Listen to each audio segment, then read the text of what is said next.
नमस्कार मंडळी, तुम्हा सर्वांचं नवीन एका व्हिडिओमध्ये खूप खूप स्वागत आहे. आता तुम्ही म्हणाल अंडी खिसून ही कुठली रेसिपी, तर ही अतिशय पौष्टिक अशी रेसिपी असणार आहे बरं का. अगदी आठवड्यातनं एक दिवस तरी ह्या रेसिपीसाठी राखून ठेवणार. तोंडाला चव तर येणार आणि एकदम नवीन आहे बघा. आता ही रेसिपी नेमकी काय असेल पाहण्यासाठी व्हिडिओ मात्र कुठे स्किप न करता शेवटपर्यंत बघा. करूया. सुरुवातीला अंडी उकडायचे आहेत. त्याच्यासाठी 5 इतकी अंडी घेतलीत बघा. अंडी ही उकडण्या इतपत ह्याच्यामध्ये पाणी घालायचं पूर्ण अंड्याच्या वर येऊसपर्यंत बरं का. अंडी उकडत असताना नेहमी स्टीलचंच पातेलं वापरायचं, म्हणजे भांडं हे ना काळपट होत नाही म्हणून. आता थोडंसं मीठ घातले म्हणजे अंडी ना लवकर आणि चांगल्या प्रकारे शिजली जातात. आणि हे पातेलं गॅसवरती ठेवले. गॅस बारीक ठेवायचा अंडी शिजत असताना बरं का, म्हणजे आपली अंडी ही फुटत नाहीत. तोपर्यंत आपण ना इथं कणिक मळून घेऊयात. त्याच्यासाठी एका भांड्यामध्ये ना 2 कप इतकं गव्हाचं पीठ घेतलंय. गव्हाचं पीठ हे चाळून घेतलंय. चवीसाठी थोडंसं मीठ घातलंय आणि आता आपल्याला थोडं थोडं पाणी घालून ना हे कणिक मळून घ्यायचे. जसं चपातीसाठी मळतो अगदी तसेच मळून घ्यायचे बरं का. छान अगदी मऊ असे, अति जास्त जरा पातळ करायचे नाही बरं का. गव्हाच्या पिठाच्या ऐवजी हे तर मैद्याचा सुद्धा वापर करू शकता, पण हा आपण पौष्टिक नाश्ता करत आहोत आणि अगदी मुलांसाठी, त्याच्यामुळे शक्यतो करून गव्हाच्या पिठापासूनच हा नाश्ता करा. बघा, जसं आपण चपातीला मळतो तशी अगदी कणिक मळलेली आहे. आता दुसऱ्या एका भांड्यात काढून ना झाकण ठेवून बाजूला ठेवूयात. कणिक अगोदर मळायची म्हणजे चांगल्या प्रकारे भिजली जाते बरं का. अगदी तुम्ही चपातीसाठी मळलेली कणिक असेल त्याच्यापासून पटकन हा नाश्ता मग तयार होतो बरं का. आता हे बाजूला ठेवूयात. तोपर्यंत बघा आपली अंडीसुद्धा उकडलेली आहेत. आता आपण अंडी ही सोलून घेऊयात. एक एक करून अशी आपल्याला सर्व ही अंडी सोलून घ्यायची आहेत बरं का. तुम्हाला कितपत प्रमाणामध्ये नाश्ता करायचा त्याच्यानुसार अंड्याचं प्रमाण कमी अधिक करू शकता. आता इथं ना मी 5 अंडी ही सोलून घेतलीत आणि खिसणीने बारीक खिसून घेणार आहे बरं का. आता 5 अंडी घेतली त्याच्यातली इथं 4च खिसून घेते बरं का, कारण एक अंडं ना मुलांनी इथं खाल्लंय म्हणून. अंडी ना खिसणींनीच खिसून घ्यायची आहेत बरं का, म्हणजे बारीक छान एकसारखी खिसली जातात म्हणून. चिरून वगैरे बिलकुलसुद्धा घ्यायचं नाही, मॅश करून हे सुद्धा घ्यायचं नाही. बघा बारीक खिसणीन छान एकसारखं इथं आपली ही अंडी उकडलेली आहेत ना ती खिसली जातात. उकडलेली असल्यामुळे सहजपणे खिसलेली जातात बरं का. अगदी मोठ्या खिसणीने खिसून घेतलात तुम्ही तरीसुद्धा चालेल.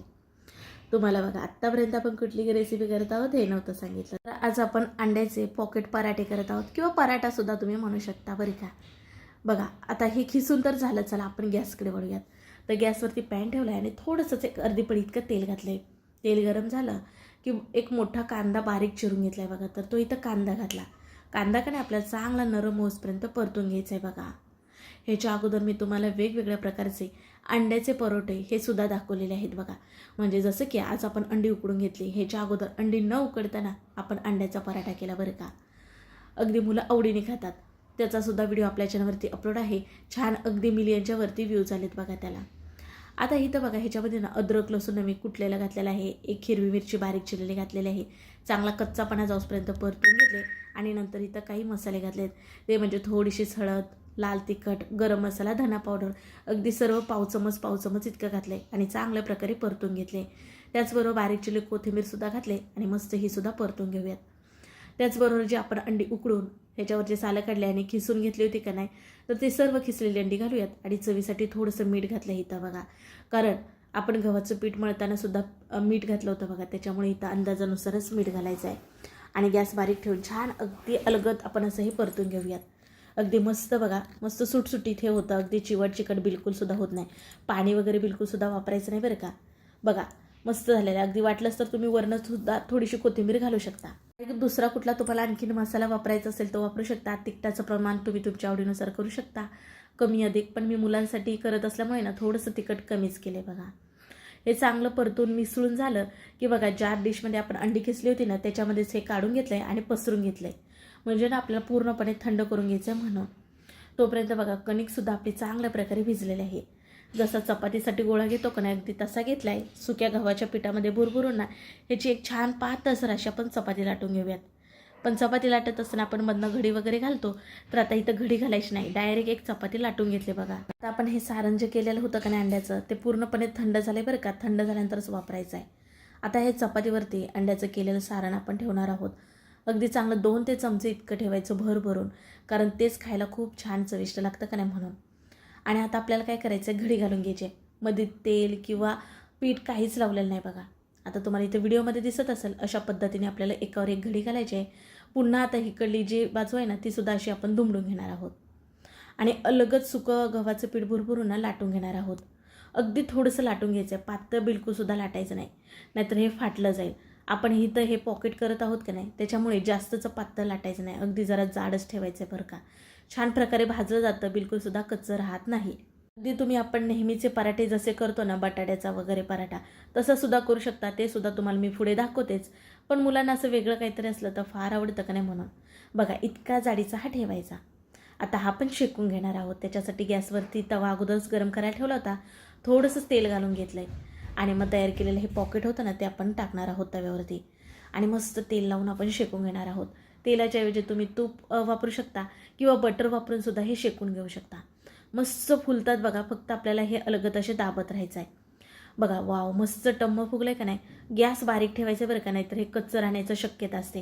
आणि मस्त दाबून दाबून मंद आचेवरती चांगलं खरपूस हे शेकून घेणार आहोत. मस्त क्रिस्पीपणा येतो. जितकं छान भाजाल ना, तितके चवीला देखील छानही लागतात पॉकेट. बघा दोन्ही बाजूनी रंग असा छान आला की एखाद्या असं जाळीवरती काढूयात, म्हणजे वाफेमुळे का नाही हे खालून ओलसर होत नाही म्हणून.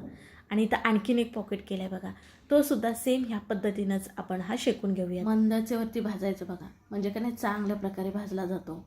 अगदी मस्त असा खरपूस भाजून घ्यायचा. अगदी छान गुबगुबीत होतो बघा, किती मस्त फुलला का नाही टमटम. याच्या अगोदर बघा मी वेगवेगळ्या प्रकारचे ना तुम्हाला पराठे यांचे व्हिडिओ दाखवले, जसे की टॅमॅटो कांद्याचा पराठा, शेंगदाण्याचा पराठा, आलू पराठा, कोबीचा पराठा, फ्लावरचा पराठा, कोथिंबीरचा पराठा, मेथीचा पराठा, त्याचबरोबर मक्याचा पराठा, पनीर पराठा. आज आणि पाहिला आपण उकडलेल्या अंड्याचा पराठा आहे का नाही, एकदम मस्त आणि पौष्टिक असा बरे का.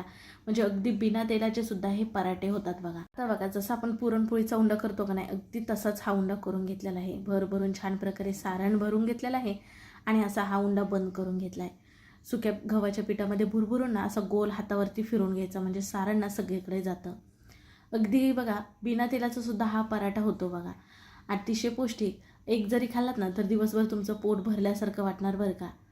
रोज रोज नाश्त्याला काय बनवायचं सुचत नाही, किंवा मुलं जर शाळेला जात असतील तर मुलांच्या टिफिनला सुद्धा रोज रोज काय द्यायचं ते सुद्धा समजत नाही. मग तुम्ही अंडी उकडून फक्त खिसून हे सारण बनवायचं आहे आणि चपातीसाठी जसं पीठ मळतो तसं पीठ मळायचं आहे आणि मस्तपैकी छान गुबगुबीत असे तुम्हाला पराठे करून घ्यायचे आहेत बरं का. अगदी मुलं एक काय 2-3 खाल्लेत ना तरी त्यांचं पोट भरेल, पण मन भरणार नाही आणि आवडीने खातील बरं का.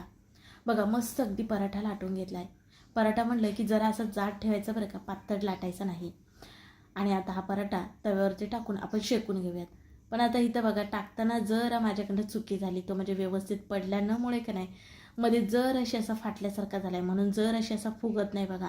नाहीतर हा सुद्धा पराठा अगदी छान गुबगुबीत फुलणारा होतो बरं का. पराठे खाण्यासाठी वेगळे तुम्हाला कुठली भाजी वगैरे करावी लागत नाही बरं का. असे कोरडे जरी सुके खाल्लेत ना रोल करून तरीसुद्धा खायला खूप छान भन्नाट लागतात. शिवाय हे पराठे दह्यासोबत किंवा सॉससोबत खाऊ शकता. पराठे हे जरा जाड असल्यामुळे असे दाबून दाबून चांगल्या प्रकारे असे शेकून घ्यायचे बरं का, म्हणजे कुठे कच्चा राहणार नाही. आणि बघा जे पॉकेटसारखे जे आपले पराठे होते का नाही, ते आता तुम्हाला इथं मी कापून दाखवत आहे. बघा असे कापून ना नाश्त्यासाठी तुम्हाला द्यायचे आहेत. अगदी टिफिनला सुद्धा असे कापून डब्यामध्ये भरायचे आहेत. आणि वाव बघू शकता अगदी सारण बघा कडेपर्यंत गेले आणि मस्त तुम्हाला इथं बघूनच समजत असेल किती खुसखुशीत झालेत. तुम्ही ह्याला अंड्याचे पराठे म्हणू शकता किंवा अंड्याचे पॉकेटसुद्धा म्हणू शकता बरं का. आता इथं बाकीचे ना मी गरम गरम जसे बनवेल ना तसे खायला देणार नाही. सध्या तर इथं मी आता तुम्हाला दाखवण्यासाठी 2च केलेत बघा. दिवसभर जर हा पराठा ठेवलात ना तरीसुद्धा नरम राहतात, जरासुद्धा वातट वगैरे होत नाहीत. आता तुम्हाला इथे अंदाज आलाच असेल. शिवाय हा आपण गोल पराठा केला तो सुद्धा तुम्हाला इथे मी मोडून दाखवते बघा. बघा तो सुद्धा छान फुलणारा खुसखुशीत झाला होता आणि सारण बघा मस्त कडेपर्यंत गेले का नाही. कोरडा जरी खाल्लात ना तरी सुद्धा तोंडाला चव येते, इतका छान जबरदस्त लागतो बरं का. रोज बघा आपल्या चॅनलवरती नवनवीन व्हिडिओ मी अपलोड करत असते. साधे सोपे व्हिडिओ असतात जेणेकरून ते सर्वांना करून पाहता यावे. शिवाय अगदी घरच्या साहित्यात पटकन परफेक्ट होणाऱ्या रेसिपी तुमच्यासोबत शेअर करते. व्हिडिओ असेच जर तुम्हाला पाहिजे असेल ना मग आवर्जून आपल्या चॅनलला सबस्क्राईब करा, म्हणजे येणारे सर्व व्हिडिओ तुम्हाला पाहायला मिळतील.